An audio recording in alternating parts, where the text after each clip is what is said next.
देखो, एक बात व्यवहारिक हम आपको कहें, घर में कुत्ता पालना बहुत खराब है। ये शास्त्रों में अत्यंत निषिद्ध कर्म बताया गया है, घर में कुत्ते का रखना। अब हम कहें कौन कौन घर में कुत्ता रखता, तो हाथ तो कोई खड़ा करेगा नहीं, रखता होगा तो भी नहीं करेगा खड़ा, और हम हाथ खड़ा कराते भी नहीं है। लेकिन यदि कुत्ता घर में रखते हो और हमारी बात पे आपको विश्वास न हो, तो महाभारत के स्वर्गारोहण पर्व को पढ़ लेना। उसमें पांडवों का जो स्वर्गारोहण है उस प्रसंग को महाभारत ग्रंथ में पढ़ लेना, तब आपको समझ में आ जाएगा कि कितना निषेध है कुत्ते को पालना।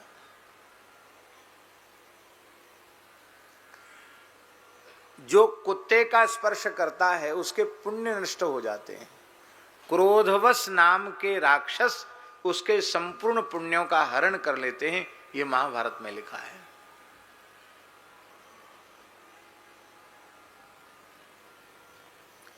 जिस घर में कुत्ता रहता है उस घर में देवता पूजा ग्रहण स्वीकार नहीं करते हैं। उस घर का जल अन्न श्राद्ध के रूप में पितरगण स्वीकार नहीं करते हैं। वह व्यक्ति देव पूजन और पितरों के श्राद्ध के अयोग्य हो जाता है, और उसके घर में भूत प्रेतादि अशुद्ध आत्माएं निवास करने लग जाती हैं।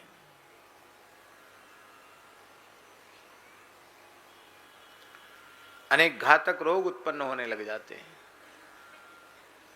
कुत्ता तामसी प्रकृति का जीव है, इसलिए उसके श्वास प्रश्वास से पूरे घर में तमोगुण का वातावरण व्याप्त हो जाता है।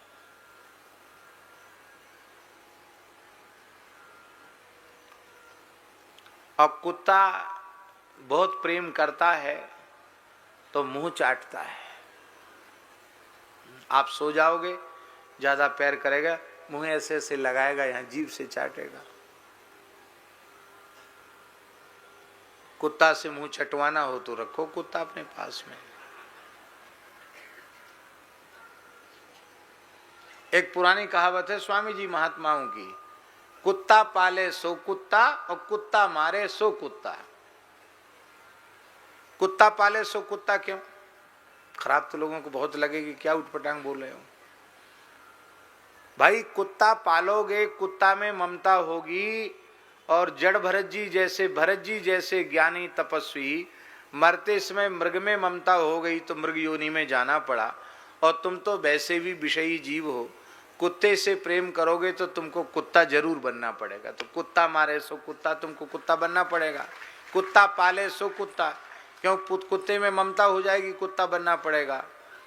और कुत्ता को मारो भी मत, कुत्ता को प्रताड़ित भी मत करो, क्यों? कुत्ते को प्रताड़ित करोगे तो तुमको भी कुत्ता बनकर मार खानी पड़ेगी।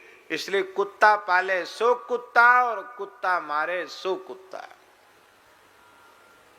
तब क्या करना चाहिए? कुत्ते को क्रूरता करनी चाहिए कुत्ते के साथ? अरे राम राम, किसी प्राणी के साथ क्रूरता नहीं करनी चाहिए।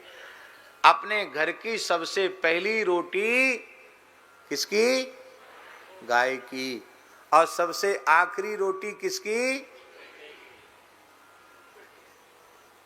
कई बार गृहस्थ स्वामियों को आखिरी रोटी खिला दी जाती है,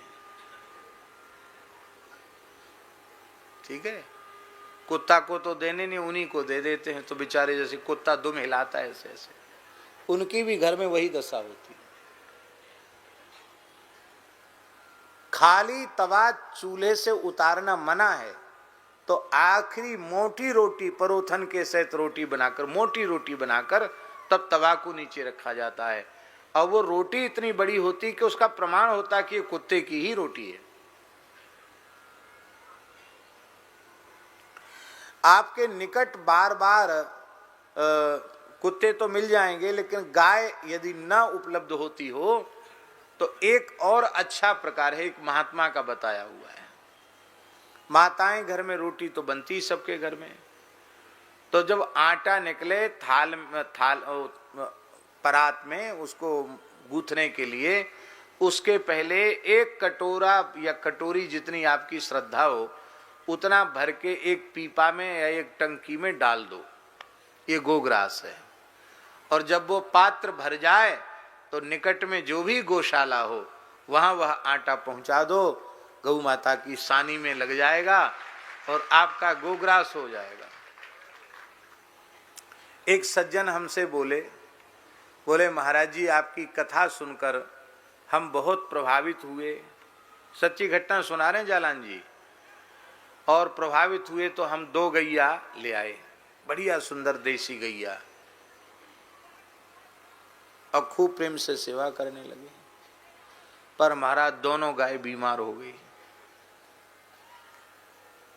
बहुत कठिनाई से उनके प्राण बचे। तो हम चाहते हैं कि आप आज्ञा कर दें, हम किसको दे दें या किस गौशाला में भेज दें। कि क्यों, क्या बात हो गई? महाराज क्या बता मैं, पूरे फ्लैट वाले लोग, टोला मोहल्ले वाले लोग इतनी रोटी खिलाते हैं तो खा खा के इन गायों का स्वास्थ्य बिगड़ गया, अपच हो गई गायों को। तो लोगों की गौ भक्ति से परेशान होकर हम गैया अपने घर से अलग करना चाहते हैं। आप सोचो। हमने कहा कि ऐसा करो कि आप गाय तो मत हटाओ, थोड़ी सावधानी रखो। महीना 1.5 महीना थोड़ा लोग बुरा भला कहेंगे तो कहने दो, उसकी परवाह मत करो। भैया तुम्हें ज्यादा श्रद्धा है तो 1 कटोरी आटा तुम ये पीपा रखा है इसमें डाल दिया करो, और नहीं तो तुम्हारे घर में पूरा हो जाए तो यहां भेज दो। हम खाएंगे नहीं, हम सब गाय को खिलाएंगे, लेकिन ये से हमारे गाय का स्वास्थ्य बिगाड़ो मत।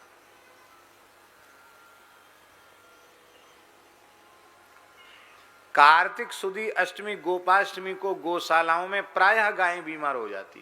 क्यों? लोग सोचते गोपाष्टमी को ही ज्यादा गाय को खिलाना चाहिए। खिला कितना खाएगी बेचारी, उसका स्वास्थ्य बिगड़ जाता है। गोपाष्टमी को भी मेरे विचार से गाय को खिलाने का हठ न रख करके गाय के ग्रास के लिए, दलिया आदि के लिए अन्न गुड़ आदि की व्यवस्था करना चाहिए, और उसे जहां गौशालाओं में आवश्यकता है वहां उसको देना चाहिए। संक्रांति के अवसर पर भी लोग सोचते हैं कि ज्यादा खिला देंगे तभी हमें ज्यादा पुण्य मिलेगा, ज्यादा गुड़ खिला देंगे, ज्यादा अन्न खिला देंगे। मेरी प्रार्थना है सेवा में विवेक जरूर रखो। हमारी सेवा से सेव्य को पीड़ा पहुंच जाए तो वो सेवा सेवा नहीं है। अब तुलसी जी हैं, बहुत से लोग कहते हैं हमारे यहां महाराज तुलसी रहती नहीं। क्यों रहेगी? तुलसी बिचारी अकेली है और तुम सब घर भर के 1-1 लोटा पानी डालते हो, तो ज्यादा पानी से मिट्टी सड़ गई, जड़ सड़ गई, तुलसी सूख गई। महाराज हमारे यहाँ तुलसी रहती नहीं है। तुम रखते कहाँ हो तुलसी को जो तुलसी रहे? आपको सुनकर आश्चर्य होगा, भारत से बाहर अमेरिका अथवा यूरोप देशों में रहने वाले लोग भी इतने सावधान वैष्णव हैं। जहां भयंकर ठंड पड़ती है वहां लोगों ने अपने घरों में तुलसी का वन लगा रखा है। घरों में तुलसी है उनके।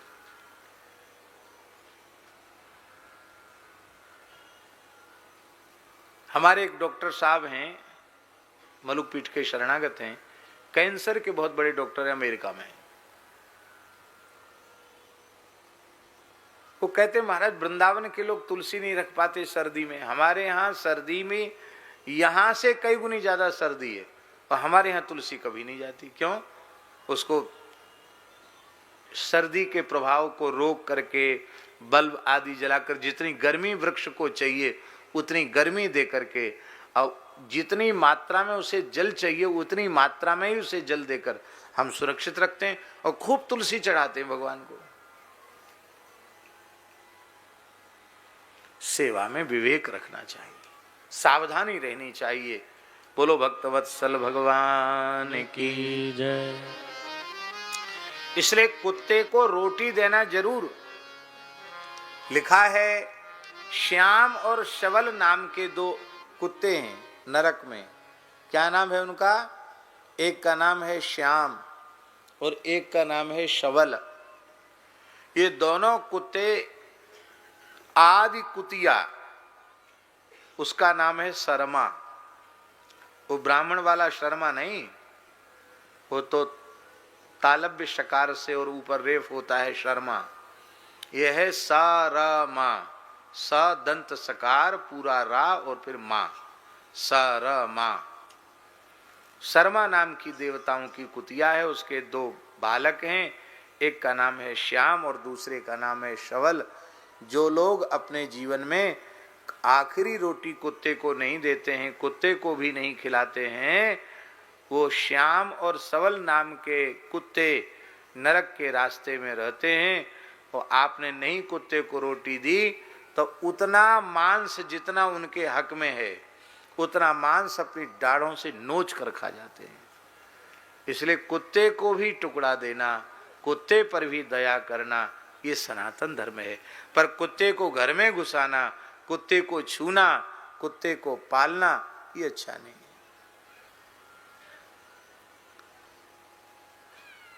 और आप लोग कहेंगे वफादारी के लिए, घर की रखवाली के लिए कुत्ता रखना जरूरी है। आप कुत्ते को बाहर अपने दरवाजे पर टुकड़ा देना शुरू करो, निश्चित समय से रोटी देना शुरू कर दो, वो तुम्हारा द्वार छोड़ के जाएंगे नहीं, बाहर ही रहेंगे और किसी अपरिचित को घुसने नहीं देंगे रात को। आपको सुनकर आश्चर्य होगा, खाक चौक में महाराज जी रोज कुत्तों को आवाज लगवा करके रात को ब्यारू के बाद उनको रोटी देते थे, कुत्तों को बाहर रोड पे, और रात को वहीं रह जाते फिर बाहर ही। और मेन मुख्य द्वार जो है स्थान का, खाक चौक का, उसमें महाराज सड़कोरा भी नहीं लगवाते, खाली ऐसी फाटक कर दो। क्यों?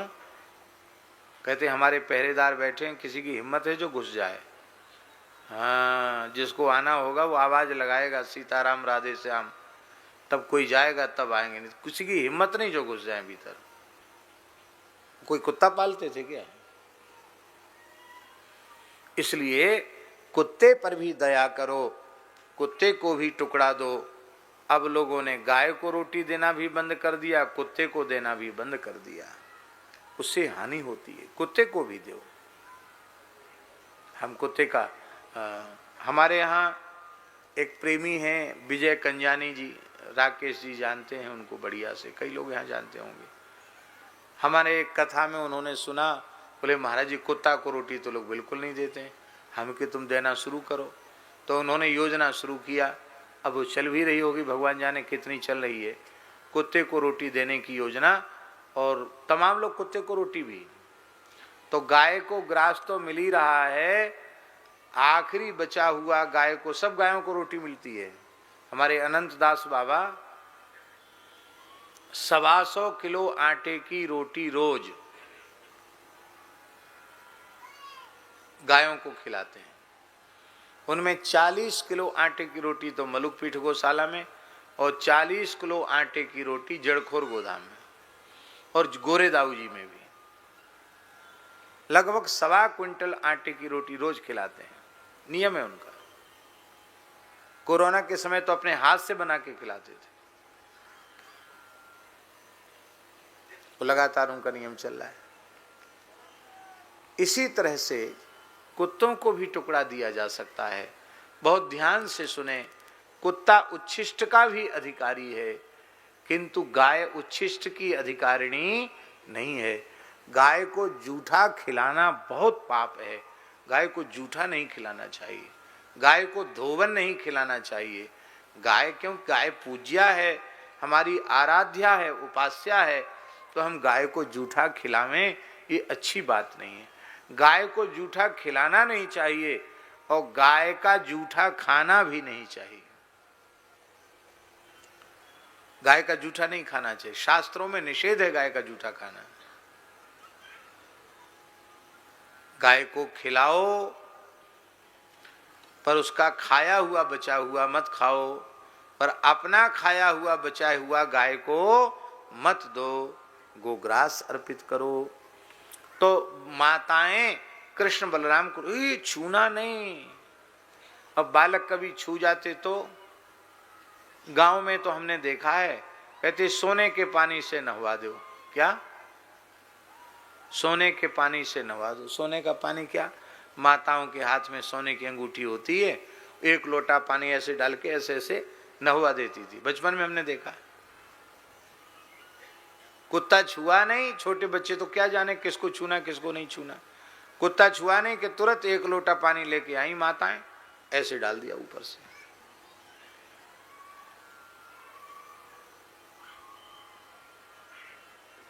ये सब संस्कार धीरे धीरे लुप्त हो गए।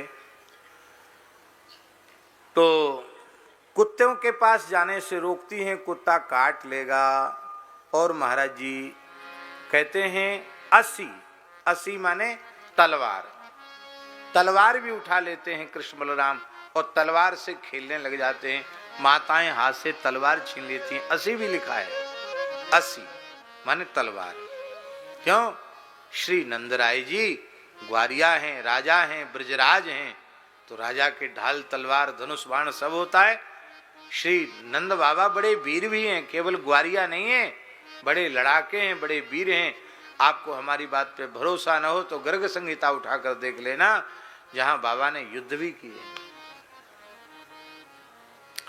बोलो भक्तवत्सल भगवान की जय। अब ठाकुर जी कुछ और बड़े हो गए, मन में विचार करने लगे कि अब ब्रजवासियों को आनंद देने वाली माखन चोरी लीला हमें करनी है। माखन चोरी लीला का सुख गोपियों को, ब्रजवासियों को प्रदान करना है।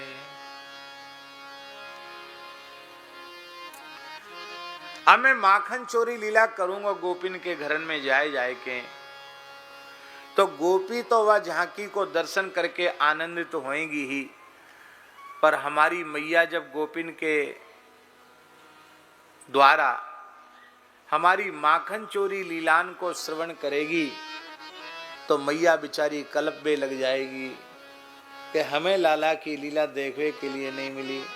तो पहले माखन चोरी लीला को सुख अपनी मैया को दर्शन कराना चाहिए, वाके बाद गोपिन के घरन में लीला करनी चाहिए। क्योंकि ये नंद महल की जो माखन चोरी लीला है, याकू देख के गोपिन के मन में भाव जगेगो, वे व्याकुल होंगी कि ऐसी लीला हमारे घर में ही होनी चाहिए। तो जब वो बुलावेंगी भाव में भर के, तभी तो मैं जाऊंगा माखन चोरी करवे। एक दिन ठाकुर जी अंतर्गृह में प्रविष्ट है गए। अंतर्गृह जानते ना, अंधेरा घर। अब आजकल जो है फ्रीज चल गए हैं, फ्रीज।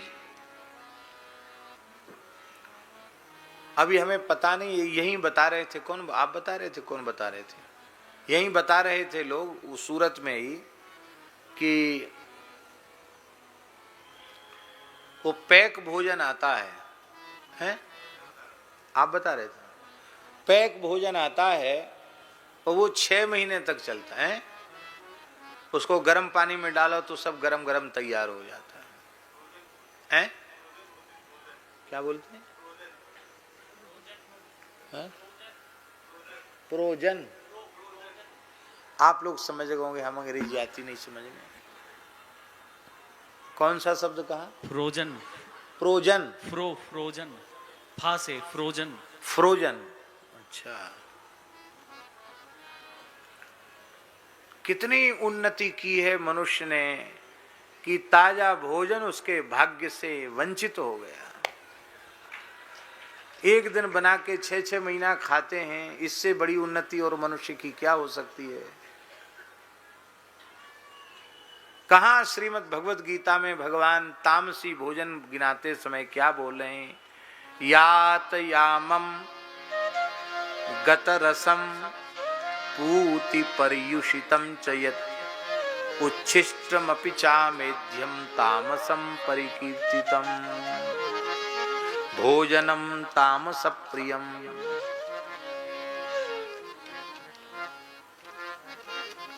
जो यातयाम है। गत रस है, जिसका रस सड़ा दिया गया है। पूत जिसमें बदबू आ रही है, प्याज लहसुन आदि दुर्गंधित। पर्युषितम माने जो बासी है, और उच्छिष्ट माने जो जूठा है, और अमेध्य माने मद्य मांस आदि। अमेध्य अपवित्र। ऐसे पदार्थ तामसी लोगों को ही प्रिय होते हैं। इनको खाना मना है, बासी खाना मना है।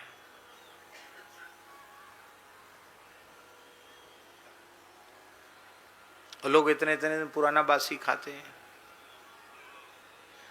बासी खाना बिल्कुल मना है। बोलो भक्तवत्सल भगवान की जय। तो पहले तो आजकल तो फ्रिज है, उनमें रख देते हैं, बहुत लंबे समय तक वस्तु ठहर जाती है ठंडक के कारण, और फिर उसको खाते रहते हैं। पहले गांव में जब बिजली नहीं होती थी तो घरों में एक घर होता था जिसको बुंदेलखंड में लोग मड़ा कहते थे। मड़ा, अटारी और मड़ा। उसमें खिड़की उड़की नहीं होती थी, दीवार चौड़ी, मिट्टी गोबर से लिपी हुई, पर इतनी ठंडक वहां रहती कि उस ठंडक में चीज जल्दी बिगड़ती नहीं थी। उस ठंडक में ही माखन, दूध, दही आदि रखा जाता था और वो बिगड़ता नहीं था। उसको संस्कृत में कहते हैं अंतर्ग्रह। क्या कहते हैं? अंतर्ग्रह। और बुंदेली में कहते हैं मड़ा। ब्रज में क्या कहते हैं?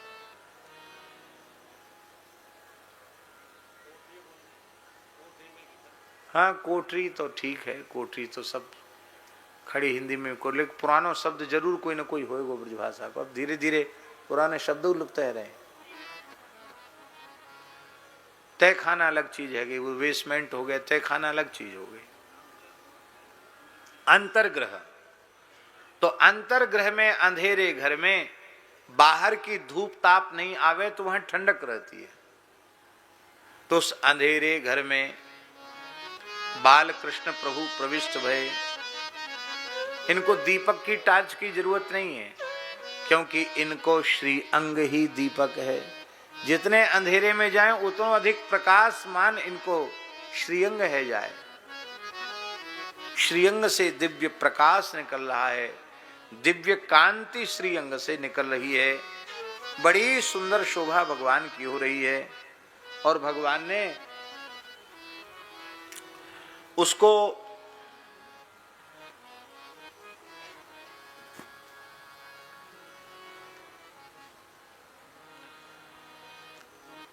माखन की मटकी के भांड के मुख को अनावृत किया और एक माखन को गोला अपने हाथ में लियो। और जैसे ही ठाकुर जी उसको आरोगने वाले ही थे, तब तक स्तंभ में, खंभे में, मणिमय स्तंभ में उन्हें अपना ही प्रतिबिंब दिखाई पड़ा। क्योंकि अंधेरे में तो दिखे नहीं, और प्रकाश भयो तो प्रतिबिंब दिखो। और जैसे ही प्रतिबिंब दिखाई पड़ा कि बाल कृष्ण डरप गए। वे सोचवे लगे, मैं तो सोच रहे हो कि या अंतर्ग्रह में, अंधेरी कोठरी में या मड़ा में को दूसरो नाय, पर मैया बड़ी चतुर है। मैया ने एक सुरक्षा कर्मी बालक यहां नियुक्त कर रखो है। ये जरूर कारो कारो सो बालक मैया ते हमारी शिकायत कर देगो, चुगली कर देगो। तो ठाकुर जी ने माखन का गोला ऐसे छिपा लिया पीछे। कितने बड़े हैं ठाकुर जी? कितने बड़े हैं? 2-2.5 साल के हैं ठाकुर जी, इससे ज्यादा बड़े नहीं हैं। अभी 3 बरस के भी पूरे नहीं हुए हैं, इतने छोटे लाल जी। पीछे छिपा लिया गोला और बोले, देख भैया, मैंने तेरे सामने माखन की सदलोनी अपने हाथ में उठाई तो सही, पर या मेरी चोरी को मैया ते मत कहियो। क्यों? मैं अकेले माखन नहीं आरोगूंगा, अकेले माखन नहीं खाऊंगा। या चोरी में ते एक अंश माखन को तोकुहू दूंगो। और तुझे खबर ना है कितना बढ़िया माखन है, देख। तो पीछे छिपाए हुए माखन ऐसे ठाकुर जी ने दिखाया। जब दिखाया तो मणिमय स्तंभ में भी बालकृष्ण माखन लिए दिखाई पड़े, प्रतिबिंब दिखाई पड़ा। अब ठाकुर जी जिनके श्वास प्रश्वास से वेद प्रकट होता है, वे बाल लीला कर रहे हैं। अच्छो मैं तो समझ रहे हो कि मैं ही चोर हूं, पर तू तो मोते पक्को चोर निकस्यो। तेने पहली एक माखन को गोला अपने हाथ में ले रखो है, तो कोई बात नहीं, चोर चोर मोसे रे भाई। हम तेरी चोरी मैयाते नहीं कहेंगे, तू हमारी मत कही, ले खा ले। तो उसमें भी ऐसे दिखाई पड़ा। अच्छो तू हमें चिराए रहो आपने जय श्री कृष्ण। इस वीडियो में हम पूज्य महाराज जी के द्वारा सुंदर कथा का श्रवण कर रहे थे। महाराज जी बताते हैं कि घर में हमें कुत्ता क्यों नहीं पालना चाहिए और हर घर में गाय जरूर होना चाहिए। दोस्तों, अगर आपको यह कथा अच्छी लगी हो तो चैनल को सब्सक्राइब ज़रूर करें और बेल आइकन को ऑन करें, ताकि आपको अगली कथा की नोटिफिकेशन आपके पास पहुंच सके। और जय श्री कृष्ण, राधे राधे लिखकर कमेंट ज़रूर कीजिएगा। मिलते हैं अगली नई कथा के साथ, तब तक के लिए जय श्री कृष्ण, राधे राधे।